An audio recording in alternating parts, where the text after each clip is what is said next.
今天想聊，大家都把聆听想得太简单，又想要的太多。我们都想被聆听，但懂得聆听的人其实很少。嗨，欢迎收看这周的 Loki Real。不是有在听，就代表是聆听。就像有时候你遇到一些人，你不一定会想要跟他分享你在想什么，你不一定会想要跟他倾诉。你有没有过和人在聊天谈心的时候，你觉得对方没有在听，甚至你感觉到对方好像没有很想听的感觉？但对方其实没有怎么样，只是你就是隐约感觉得到说他好像不是很认真。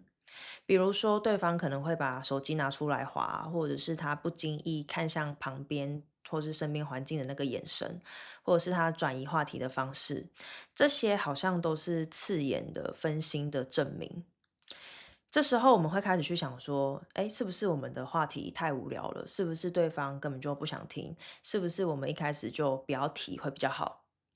我和身边几个关系很好的人相处的时候，有时候会聊天，大家会交流嘛，他们都会听我讲话。但有一些人就是会让我不想要讲下去，或者是当我遇到事情的时候，我不一定会想要跟他们说。很神奇哦，明明都在聆听，但为什么有一些人就是会让我不愿意说？因为我觉得说聆听不是只是听而已。以前我还小的时候，可能在其他长辈的视角，就是因为他们都知道我的生长背景跟我的状况嘛，然后他们可能就会就是心疼我啊，或是夸赞我懂事之类的。但我从小就不会因为这样子去分享我内心在想什么，或者是我脑袋里的东西。因为我发现说，真的有在听和会放在心上的长辈其实很少，他们都只是听一听而已。这句话不是抱怨，就是这是我小时候就观察到的一个现象。他们可能会为了就是安慰啊，或者是有时候他们可能提起一些事情的时候，他们可能就会跟我说：你不要想太多啊，然后其实事情没有这么严重，你要开心一点，不可以太负面啊。这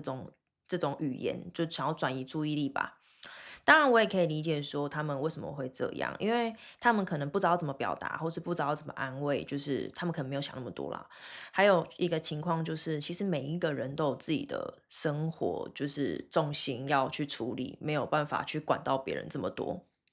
这些经历让我从小就能很好的去管理我自己，说我是否要倾诉的这件事情，还有我也去懂得说倾听，还有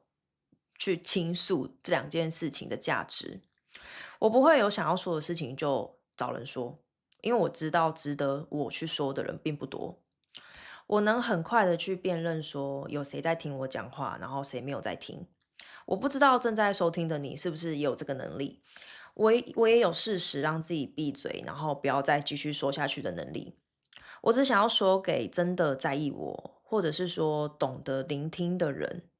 我才想说。我的核心其实是交流，就是我不想要跟一个木头，或者是他只是听，但其实他一点都不关心我的人讲话。有个很核心又很关键的部分，就是什么是好的聆听者，如何成为一个好的聆听者。我自己在听人说话的时候，如果就是中途有被外界打断啊，我都会说一句说好，你继续说，或者是说对方他可能忘记他刚刚自己讲到哪里，我就会提醒他说哦，我们刚刚讲到哪边哪边，然后协助这个人继续讲下去，因为我知道他还没有讲完。我会这样的原因很单纯，我自己被打断的时候，被中断的时候，有些人他不会和我继续聊，会直接转移到别的话题，或是别的事，就是去聊别的事情这样子。然后我的内心就会有一股声音是，我其实还没有讲完。那我就会当做没事，然后顺着对方就是现在在讲的话题，然后我就会继续讲下去。除非说他稍后有自己说，就是再提回来我们刚刚中断的事情上，不然我就不会继续讲下去。我被这样子对待过，我知道别人其实还没有讲完，我知道别人的心情是什么，所以当别人跟我讲话的时候，我会好好听你说，因为我也希望我自己被人这样对待。还有一种情况是，有些人在聆听的过程会给人太多的意见，或者是一直打断别人。我觉得交流和聆听是两回事。我们有时候要先观察跟判定说，现在这个情况到底是在交流，还是在聆听。交流是双方各自的那种意见交换，然后跟表态，就有点类似思想的交流这样子。聆听有时候是给予对方一个空间，让他去表达跟去阐述说他是怎么想这件事情的，而不是道理跟对错。据我观察下来，我发现有很多人搞不清楚这两件事情，然后也认为自己这两件的差异一点都不重要，所以他变成一个很糟糕的聆听者。在聆听里，最重要的事情其实不是什么劝导，或者是说提供解决方案啊、纠正啊、过多的正能量，或者是说急着要站边站队的那种状况。因为其实，在讲的那个人，就是在分享自己发生什么事情的那个人的状态，他会，当你给他太多的反馈，给他太多的解决方案的时候，其实讲的那个人他会因为这样受到影响。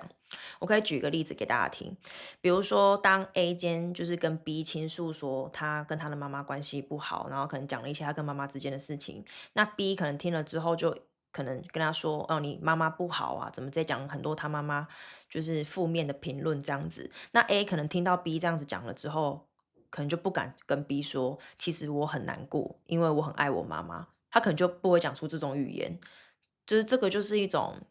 当你在聆听的时候，你不要给那个人太多的反馈或太多的意见，因为有可能会没有办法让这个在表达的这个人讲出他的内心真的想要讲的东西，或者是他想要跟你倾诉的部分。其实聆听里最重要的事情是感觉被接住的那种心情，而不是对错。要破解这件事情的方式，就是我们想要别人怎么对我们做，我们就先对别人这样子做。我曾经会对我在意的人特别关心，或者是特别用心。比如说，我就会听他们的烦恼，听他们说一切就是他们想要跟我讲的。那当然是因为聆听这件事情本身对我而言就不是一件很难的事情。某个层面，这就是我爱人的方式啊。但我也是人，我也会累。有些人就不懂得，也看不见这件事情。我遇过的情况就是，对方他会一直源源不绝的跟我分享很多，就是他的事情，但他不会问我说：“哎，你今天过得好吗？然后你有没有想聊的啊？然后你过得怎么样啊？”之类的，就是话题总是会一直围绕在他自己想要跟我分享的东西，或是他自己的事情上面，他就会自说自话，类似这样。我有想过说，哎，是不是说人家说不定他爱人的方式就不是这样啊，不是这些关心，而是别的东西？没有。我感受到的就是这样，因为他每次和我联系都是讲他自己的事情啊，他不会问我啊，他根本也可能不知道我发生什么事吧，对啊，就是这样而已。我经历了几次这种事件之后，我就意识到说，虽然说我喜欢聆听，但我必须要管理我的能量，因为不是每个人都值得我的聆听。虽然说这是我的兴趣，我的能力没有错，但不代表说我不需要被看见。我深刻的发现说，不是每个人都懂得聆听的价值，也不是每个人都懂得珍惜我的价值。关系，我觉得它应该是一种相知相惜。如果还要我主动去说明说我的价值是什么，你应该要怎么珍惜我的话，其实我觉得有时候会显得多余，也会很为难对方。我觉得社会期待常常就是将人培育成一个出色的表达者，但却很少去关注说聆听者的重要性。但其实无论是表达还是聆听，都是需要培养，都是需要去练习的。很多人是好的表达者，但是他不一定是一个好的聆听者。我相信你们在自己的生活中应该不少遇到这种例子。同意的就像是很多人他可以享受跟接受自己的发光，但是他却无法接受，也无法替别人的发光鼓掌。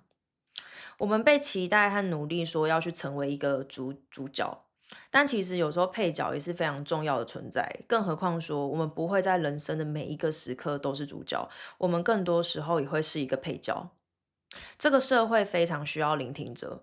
聆听这个能力非常重要，也无可取代。我相信你们也都会认同这件事情。我知道很多人他们对于自己无法被好好聆听这件事情感到非常的难过和失望，但我想要跟你们说的是，不是每个人都值得听你的诉说。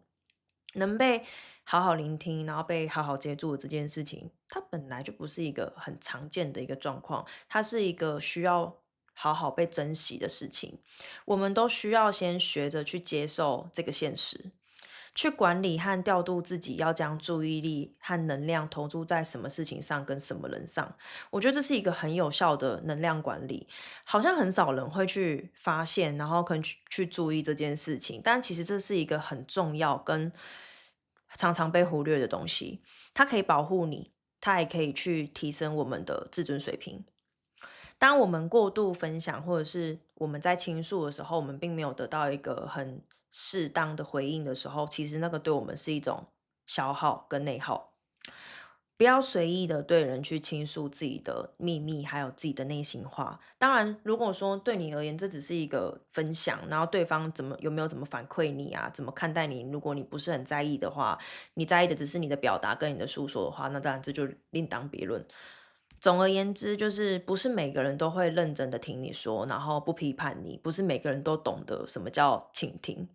我们的能量应该要献给那些就是愿意和懂得珍惜我们的人，要把自己的能量和存在视为是珍贵的东西。当你遇见那个